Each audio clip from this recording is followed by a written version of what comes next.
Hi everyone, how are you guys doing today? So following up the last Q&A of last week that I hope you have seen, um, so we talk about what to do when a participant has an appointment, how to prepare for the appointment and what to do afterwards. And then I talked to Mary. Mary is one of our support workers, and she brought a few insights that I would like to talk about them today.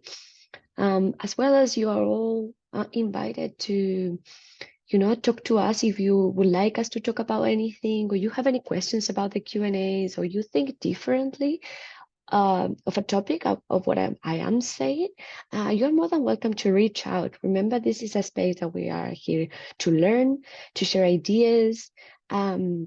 So it's important for us that you keep an open communication channel as we wish to do.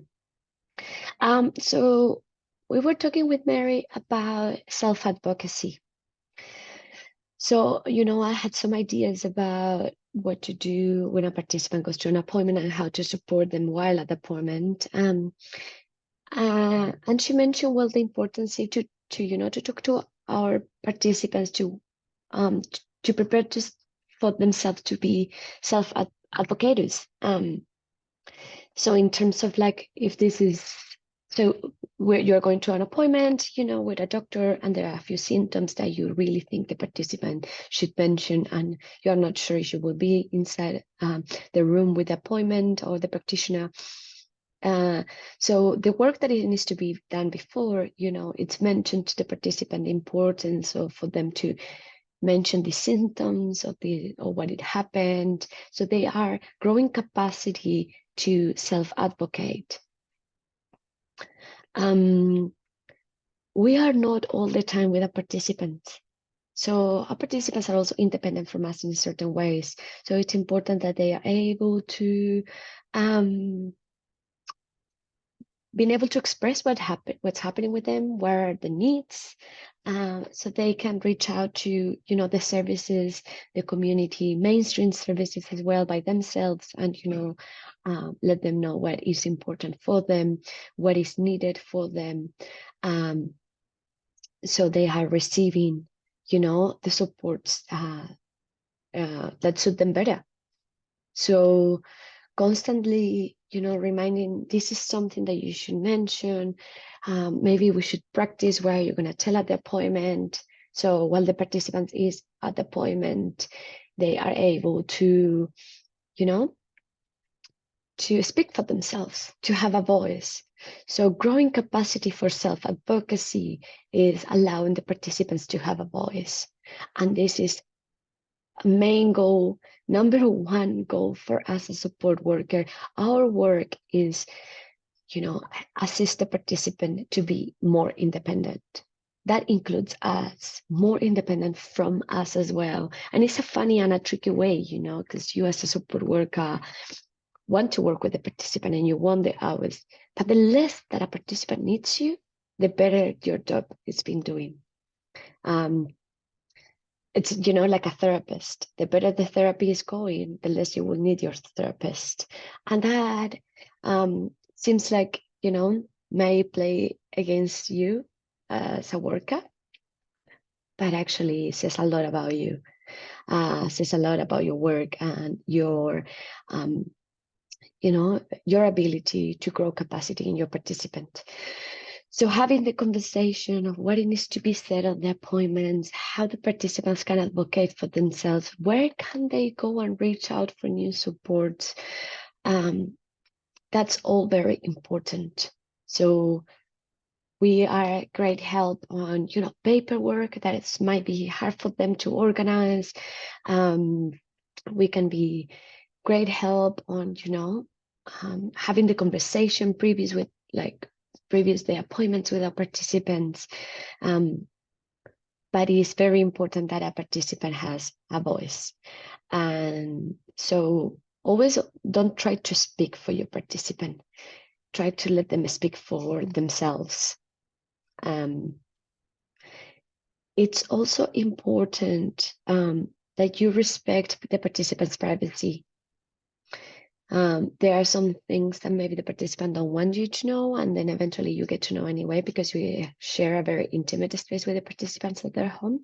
So it's very important that you, it's even in your, in your employment book, handbook, that you maybe should have a look as well, keeping the privacy of a participant within, your coworkers, even your friends. It's very important. I know that a lot of us might need to vent about what we are going through in our work, because we work with mental health, and sometimes that might be upsetting or stressing or create a little bit of anxiety. So it's important that if you are talking about a participant, you never mention their name, and just try to keep things that may not affect you directly also private. There's like friends. There are some things that you wouldn't be sharing with others. Well, it's the same with your participant, and this is also your job. So privacy, it's very important. But there is a line, even with our friends, when keeping a secret might be harmful for a participant or for somebody else. If a person is harming themselves, you cannot keep that as a secret, right? Not for your friends, not for your participants. There are some things that the participants will try to do, in the personal space, trying to hide. And there might be red flags that you need to bring up with us through the notes, letting us know, very carefully and professionally as well, signs of abuse to others or towards themselves as well, or that is being done towards the participant. So all of those things cannot be kept in secret. It's very important, if a participant is willingly not eating, that it cannot be a secret. If a participant is willingly not taking their medication, that cannot be a secret. So there is a fine line there, about, a participant,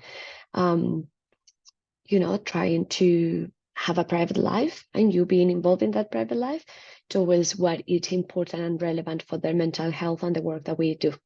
The same with the doctors. So there might be a few things that participants don't want to share with the doctor, but it might be very relevant for the doctor to know. So what would you do first is to have the conversation with the participant and grow, capacity for self-advocacy. So have the conversation to the participant. This is important for you to tell to the doctor. You need to do it. You need to bring this up. Don't forget to tell them, etc. And if you are in the appointment, and this hasn't been mentioned and is very relevant, I will actually have the conversation with the participant before, like, I need to bring this up to the doctor. This is important. You are having pain here and you need to tell them, or you haven't been taking your medication and the doctor needs to know. These are important information for a doctor to make decisions about the treatment. So there is a really fine line. It is a bit hard to decide where the line is. You are more than welcome to have the conversation with us as well if it's important and you feel like it might be tricky, or you feel you might be crossing the line. Please talk to us. We are happy to support you in order for us to provide the best support for our participants.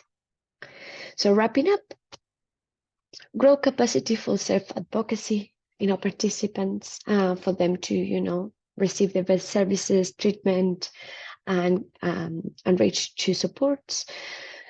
Also respect the privacy of your participant, to the point that there are some things that you might need to let us know, let the doctor knows, etc. And then reach out if you have any questions, any suggestions, any ideas, or any new topics that you would like us to talk about. So I hope you enjoyed this session. And again, please reach out anytime you need. Have a good day. Bye.